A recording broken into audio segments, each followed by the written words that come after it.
రక్షింపబడడం లేదంటే రక్షణ లేక కాదు, రక్షణలోనికి రా. కొంతమంది రక్షణలోనికి వచ్చి కూడా జారిపోతున్నారు, వాళ్ళ తప్పే, రక్షణ లేక కాదు. పాపులను రక్షించడానికి యేసుప్రభు వచ్చి రక్షించినాడు, రక్షణ ఏర్పాటు చేశాడు. ధర్మశాస్త్రమును నెరవేర్చడం ఎవరి వల్ల కాలేదు, ఆయన సమాప్తం చేసినాడు. రక్షణ సువార్తను సంపూర్ణముగా బోధించి సువార్త ప్రకటనను సమాప్తము చేసినాడు. ఆయన ప్రకటించిన సువార్త కాకుండా ఇంకేదైనా మనం వింటూ ఉన్నట్లయితే అది మత శాఖల కల్పితం మాత్రమే, యేసు ప్రభు సువార్త కాదు.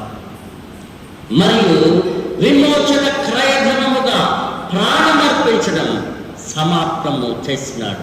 ఇప్పుడు ఎవరు ప్రాణం ఇంకా అర్పించవలసిన అవసరం లేదు రక్షణ కొరకై.